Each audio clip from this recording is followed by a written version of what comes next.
If you're watching this, then Resynced is out, and you can finally play it.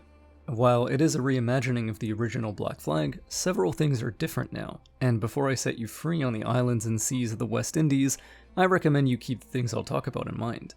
First, we have to survive the opening, and if you set all your difficulty options to the newly available hard modes, you'll have to pay some extra attention. Whenever you're piloting a ship, you can have it brace for incoming damage, which lets you guard or block enemy ships' attacks. This is crucial to staying alive, but on hard, even more chip damage than usual will still bleed through to your ship's health. So that means you also want to attack often, attack accurately so you hit your shots, and be quick in taking down enemy vessels. Luckily, the stormy conditions work out in our favor, though the only other survivor is uncooperative. If you don't like the amount of camera shake or don't want to see colored attack glints, you can check out the options menus and turn them off. It can make fights like these, and fights in general, more interesting by making it important to look at enemy body language. If you get very comfortable fighting in this game, consider toggling some of these visual effects off. It may keep combat exciting for you even once you know how to answer every opponent. Once we're down on the beach, I recommend discovering or reminding yourself of how strong stalking zones are, these bushes or stealth grass that give you a lot of control over which enemies approach you and attack you. In Resynced, taking down enemies from inside a stalking zone very briefly exposes you, so other foes that witness it will likely come over to you. This can pressure you if you're not prepared for it or chose to take out someone at the wrong time, but it can also be very useful. After all, your next target is already very conveniently walking toward you. Upon meeting our good friend Steed Bonnet, we can be on our way to Havana. But before we continue, this video is sponsored by Assassin's Creed Black Flag Resynced. Whether you're hoping to revisit what's widely considered the best pirate game ever made, or are interested in trying it out for the first time, if you haven't gotten your hands on it already, you can grab yourself a copy with the link in the description.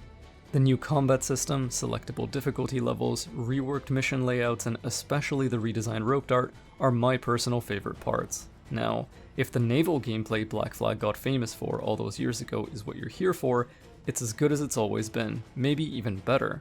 Thanks again to Resynced for having me do this, and let's move on to our opening moments in Havana. Following Steed and reaching a shop to buy a better weapon, you'll notice different weapons can do a different amount of maximum takedowns. What this governs is how many enemies you can chain takedown after a perfect parry, just like chain kills from the original game. Here, that chain isn't infinite in length anymore. Rather, better, more expensive weapons can do longer ones.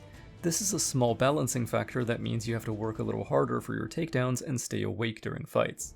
Soon, you'll be asked to tail some guards to a location, and here I want to showcase a change Resynced makes to this type of objective. In the original game, failing a tail would most often desynchronize you immediately. Here though, that's no longer the case. While this provides a bit of lenience to players who are less confident in their tailing skills or stealth play, what makes it the most interesting to me is that it's a great feature for returning players or those revisiting the game across multiple playthroughs. If you're a veteran who's played this game a lot, being able to take down tailing targets immediately and simply run ahead to the location they would have gone is a bit similar to skipping a cutscene you've already seen before. If it's your first playthrough, by all means do your best to stay subtle. If it's your second, third, or you've played the original game and are already familiar, there's no harm in taking some shortcuts. Julien Ducasse is not someone I'd call a great guy, but he does give Edward the hidden blades he'll use for the rest of the game. Something worth noting is that Assassinate is not the same button as Attack in Resynced. That means you can mash or spam the interact button as Edward and an enemy get close to each other to kill them as soon as they're in range, which is very helpful. Taking enemies down from stealth is not the only way to delete them instantly though. The core of combat in Resynced is about finding ways to fight dirty and fight efficiently. Anytime you see an enemy, there's usually a way to defeat them in one or two actions. Sweep them to the ground for a takedown, kick them into walls to get the same. Use your pistol to break their defense in a single shot and bring them down with your hidden blade mid-fight. Get into the instinct of shooting tough enemies with your gun to hit and blade them. For me, it never stopped feeling cool. Pistols are also surprisingly good stealth tools. I advise trying that out in the upcoming mission that takes place at night. As long as you make sure to hide after shooting an enemy, others won't immediately enter combat with you. They'll have to take time figuring out where you are. Since enemies don't exactly react to the shot instantly, you can even use a pistol to stealthily kill two enemies at the same time, especially if one of them's watching the other a little too well. Shoot one, then assassinate the other for a smooth 1-2. This moment in the courtyard is a great example of the many level design changes Resynced makes throughout the main story. Some are extreme, some are subtle. Here, the key is not held by a random guard anymore, but by a captain admonishing his men, and you have a choice. Throw a smoke bomb down from above and descend on this captain and his soldiers, engaging them all right then and there, but letting you save time getting his key. Or let them disperse and walk away, making reaching the key a little quieter, but having the soldiers spread out throughout the area, having to deal with more eyes as you sneak around. It just depends on which aspect of gameplay you want to lean on more. If you think we've been on land a little too long, the game agrees. We get our very own ship soon after, complete with escaping through a treacherous storm, which I'll point out looks impressively beautiful, gloomy, and imposing no matter what visual settings you play on. To show you I really mean that, this footage is on low to medium, and it still evokes awe. I've always leaned more toward gameplay than visuals when it comes to my taste in games, but there's something about the way Resynced handles its weather that just makes its naval experience, particularly during these moody set pieces, hit extra hard. Adewale, our newly appointed quartermaster, suggests hunting for the sake of improving Edward's equipment. Hunting in this game doesn't have to be complicated. You carry a pistol for a reason, and after your work on this little island is done, you'll be carrying two. For small animals, a quick shot from your guns will let you collect material from them right away, no fuss. Later in the game, when you get your blowpipe, using sleep darts on even the largest land animals around is the fastest, most efficient way to engage with them. You never need to be in long fights if you don't want to, even when playing on hard. Upgrading Edward's ship, the Jackdaw, involves a simple but enjoyable process, which you'll repeat many times in the pursuit of making the ship be the best it can be. First, use your spyglass to look at what resources ships in the waters nearby are carrying. My advice is to focus on getting wood, and especially metal, whenever you see them in large amounts. You'll need both to upgrade your ship's weapons for damage and its hull for defense. Metal in particular is going to remain a big bottleneck for ship upgrades throughout most of the game, so always keep an eye out for it. In Resynced, every type of ship can carry any type of material, and if you get lucky, the amounts they can carry will sometimes be much higher than a ship of its power level usually has, so it's always a good idea to check every ship you see in the distance with your spyglass. Of course, bigger and stronger ships carry more resources, so you'll have to take risks eventually for the best upgrades. Another cool detail is that enemy ships will do their unique behaviors much more often in this game.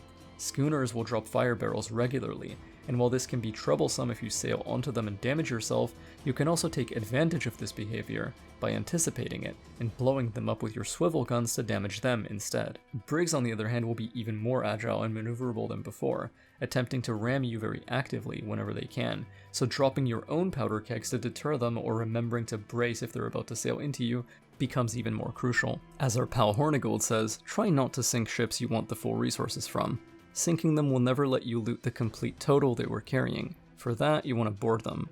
Damage them until their health is empty, but don't finish them off with any extra hits. Instead, pull up beside them and have your crew pull them in. Boarding a ship and defeating its crew doesn't just give you all the resources it was carrying, it also lets you use the ship to repair your own, healing the Jackdaw if it sustained damage. Provided you have the money and resources you need on hand, upgrading your ship is done at any port that has a harbor master. I should mention, Resynced introduces alternate fire modes for every weapon the Jackdaw has. The first one you get just by playing the main story is Heated Shot. Heated Shot does a ton of damage at close range, but doesn't reach as far as your standard round shot. So if you need to hit things from afar, like forts or ships that are dangerous to get close to, swapping back to round shot is the way to go. As far as upgrades for the Jackdaw go, I would suggest doing your best to improve your ship often, whenever you have a chance. As the main story proceeds, your enemies will deploy stronger and stronger ships against you, and you'll be glad yours is strong enough to take them on. From here, there are only 3 things I still want to mention before I let you go: rope darts, the blowpipe, and smoke bombs. Smoke bombs are a tool you have access to from very early on. Dropping them at your feet as the game teaches you in Havana is nice for escaping enemies, but you can actually throw them directly at enemies to approach them aggressively too, letting you assassinate into the cloud. This is much more helpful than you think, but there is a way to mess it up that you may not be ready for, so I'm just gonna tell you here. Firing your gun while inside a smoke cloud will ignite it and burn you. With this in mind, throwing smoke at enemies and shooting into the cloud will ignite them instead, and if there's an explosive barrel or powder keg that's just out of sight around a corner, throwing a smoke bomb right next to it and shooting the cloud can be a handy way to blow it up, especially helpful if you need to blow up barrels or powder kegs when boarding a ship. The rope dart is the next tool you'll get in the main story, shortly after learning how to upgrade the Jackdaw for the first time. Unlike the original Black Flag, you don't have to wait until the end of the game to start using it. In Resynced, it's also infinite and doesn't consume any ammo. You can free aim it to disable alarm bells, you can use it to pull gunners off their towers, you can pull enemies close to you to assassinate them, or pull them into a sweep for an instant takedown in combat. The more you get good at using the rope dart, the better this entire game gets. Finally, the blowpipe takes a little longer to get than your other items, but not by much. When you do get it, you'll have access to sleep darts, which knock enemies and animals unconscious for a long duration, and berserk darts, which will make someone you stick with it fight everyone around them. Berserk darts can be used to briefly stun someone while you close distance and assassinate them before the effect takes place too, if you want to save using your sleeps a bit, while sleep darts can be used to efficiently hunt even the most dangerous land animals, spare lives, or open up new stealth approaches for yourself. And the real fun begins when you start combining your different tools together, like sticking one enemy with a sleep dart while pulling his friend in for an assassination with your rope dart. Assassin's Creed Black Flag Resynced has a lot to discover, and several surprises I didn't talk about here. Some of it's familiar, some of it's new, but covering it all in a single video would take a lot longer than this. If you enjoyed this video, I hope you have fun with the game as well, and if you still want to know more, check out my other videos on Resynced, like my Q&A, my in-depth thoughts, and my dedicated discussion on the rope dart, all coming soon. Thank you once again to Resynced for sponsoring this video, and thank you for watching.